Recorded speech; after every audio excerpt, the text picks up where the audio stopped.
Bonjour à toutes et à tous, sortez les lunettes de soleil, c'est les éclaircies qui reviennent en ce mardi. Par contre, gardez bien les gros manteaux puisque les températures tendent à chuter.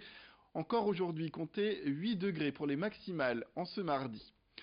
Les titres, rien ne va plus pour les syndicats d'Ascométal à Lefrancouc, mais aussi du côté de Saint-Saulve, à côté de Valenciennes. Non, ce n'est pas l'anglo-indien Liberty House qui a été sélectionné par le tribunal de commerce pour reprendre l'entreprise, aujourd'hui en redressement judiciaire. Oui, c'est le germano-suisse Schmolz et Bickenbach qui a été choisi. Ce qui inquiète les salariés, ce sont donc les 50 emplois en moins prévus dans le projet allemand. On le rappelle, il vise à fermer le laminoir de Lefrancouc et cela cette année déjà. Le site de Lefrancouc sort en tout cas d'un deuxième PSE. En 5 ans, celui de Saint-Saulve, près de Valenciennes, doit quant à lui tout simplement fermer ses portes. Mais Bruno Le Maire, le ministre de l'économie, s'est engagé ce mardi après-midi à ce que l'activité à Valenciennes continue pendant un an. La CGT interpelle en tout cas le gouvernement. Elle souhaite que l'État et la région s'engagent davantage contre les décisions prises aujourd'hui par Schmolz et Bickenbach. Les salariés mobilisés nous ont en tout cas expliqué le malaise qui les touche aujourd'hui. Bien, pour nous, le premier sentiment, on a une impression de trahison, puisque au niveau casse sociale avec les Allemands, on n'aura pas de cadeau, c'est clair. Schmolen Beckelbach, on est directement, c'est coupé au couteau, ils sont clairs et nets. Ils ont un certain mérite, c'est d'avoir mis carte sur table. Mais pour nous, ça ne nous arrange pas. Je veux dire, ça va faire mal, mais très mal. Derrière, on ne sait pas ce qui va nous tomber sur la tête. Le climat social, il est déjà pas clair, il est déjà pourri. Dans les jours qui suivent, ça va être une calamité, hein, de subir ça pour les ouvriers. Et on prend la route de Coquelles pour vous parler santé. À la clinique des Deux Caps, l'association Ludo 62 permet aux enfants hospitalisés d'aller au bloc opératoire. Voyez plutôt sur ces images en voiture électrique téléguidée. L'objectif est bien sûr de dédramatiser l'hospitalisation des petits. Ces deux voitures à 400 € chacune ont été livrées début décembre et les enfants sont contents, et le personnel aussi d'ailleurs, d'avoir pu récolter ces deux engins, ces deux petits bolides. Écoutez plutôt ce témoignage d'une des responsables de l'établissement. Ça a été un succès magnifique, c'est-à-dire que le premier c'était une petite fille, on a eu un sourire jusqu'aux oreilles de la part de la petite fille, des parents. Ce jour-là, on avait un deuxième petit garçon qui attendait, il a vu la petite fille partir en voiture, il a dit mais quand est-ce que c'est mon tour, je veux aller au bloc. Enfin vraiment, ça a été vraiment un changement mais considérable, c'est-à-dire qu'avant les enfants ils étaient amenés dans des licages. C'était un peu comme une petite prison, quand les parents ils pleuraient, et là c'est des grands sourires quand ils arrivent au bloc. Ça plaît autant aux filles qu'aux garçons, voilà. Avec en plus des enfants des fois qui ne sont jamais allés dans des voitures électriques, donc en plus c'est génial de leur faire découvrir la petite voiture. Les brancardiers ils sont ravis, c'est plus du tout la même approche.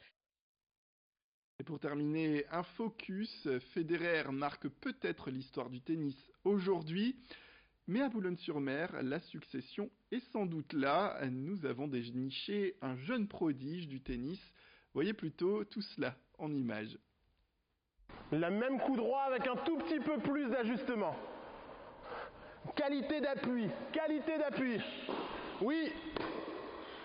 C'est un joueur qu'il faudra suivre de près à l'avenir. Terence Atman, tout juste 16 ans, 1,88 m gaucher et une première balle de service à 180 km/h en moyenne. Son histoire atypique, c'est celle d'un adolescent passionné par le tennis, porté par sa famille, son coach et son club. Son objectif, terminer l'année dans le top 10 junior des meilleurs joueurs au monde. Son rêve, remporter l'US Open, l'un des 4 tournois du Grand Chelem. C'est mon Grand Chelem préféré, voilà, la surface, je pense que c'est la surface qui me conviendrait le mieux de ces 4 Grands Chelems, et voilà. Non, ça fait depuis tout petit, j'avais envie de gagner ce tournoi. Pour y arriver, Terence travaille quotidiennement avec Jeff, son coach et préparateur physique depuis 1 an et demi. Dans chaque frappe de balle, même si ça part un peu moins vite, finalement tu es beaucoup plus précis. Et c'est ça que tu dois rechercher tout le temps. Je dis bien tout le temps, pas parce que la caméra est là. Hein.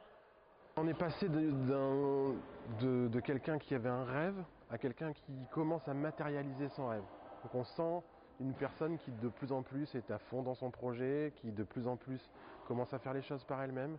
Maintenant, il s'échauffe tout seul, il a moins besoin de moi pour faire tout son rituel d'échauffement. Il a moins besoin de moi pour faire tout son rituel de fin d'entraînement, tout ce qui est récupération, étirement, gainage, abdos. Pour ça, il commence à devenir autonome. Et puis après, on a surtout vu un changement physique. On a beaucoup travaillé au niveau renforcement musculaire, au niveau vitesse maxime à l'aérobie. Et là-dessus, maintenant, on commence à avoir un vrai athlète de tennis. Donc ça, c'est vraiment important parce que c'est vraiment ce qui va lui permettre au très haut niveau de devenir très fort. Même s'il n'a que 16 ans, Terence a tout pour devenir l'un des espoirs du tennis français. C'est un joueur explosif qui, une fois détendu, joue avec un relâchement pour le moins déconcertant. Après, j'essaie toujours de partir sur les tournois sans avoir de stress. Voilà, je me fixe des objectifs, bien sûr, mais dès que je les atteins, je m'en refixe tout de suite un nouveau pour pas me reposer sur un objectif atteint. Toujours se refixer d'autres objectifs pour avancer. Je vais reprendre l'expression d'une personne, d'un coach qui l'a vu récemment, qui m'a dit « J'adore sa qualité parce qu'il est relâché agressif ». Et c'est vrai qu'on a ce côté quand il joue sur un terrain de tennis, dès qu'il est vraiment dans cette zone de relâchement, il est très agressif dans ses coups et c'est vraiment ça sa force. Alors il est un peu insouciant, il est un peu foufou, mais en même temps, c'est ce qui le caractérise et c'est vraiment là-dessus qu'on joue, vraiment en déstabilisant, en frappant très fort dans la balle. Ses performances, justement, elles lui valent d'être comparé à l'un des meilleurs joueurs français du moment, Lucas Pouille, le dernier Français à avoir été sélectionné en équipe de France U16. Oui, c'est sûr, c'est glorifiant, mais après, il ne faut pas non plus que je me dise, bah voilà, j'ai cette possibilité d'être très fort, donc du coup, je fais le minimum pour juste y arriver, quoi. J'essaie de vraiment me mettre à fond tout le temps pour arriver au bout de mes capacités. Et je pense que Terence, c'est quelqu'un qui a la tête sur les épaules et qu'il va grandir petit à petit, sereinement, doucement, parce que la route est très longue en fait. Une route très longue mais très prometteuse pour ce jeune sportif. C'est la fin de cette édition. Merci à toutes et à tous de nous avoir suivis. Restez avec nous tout de suite. Vos prévisions météorologiques complètes, sans oublier un point sur les stations essence les moins chères de la région. Ça peut servir.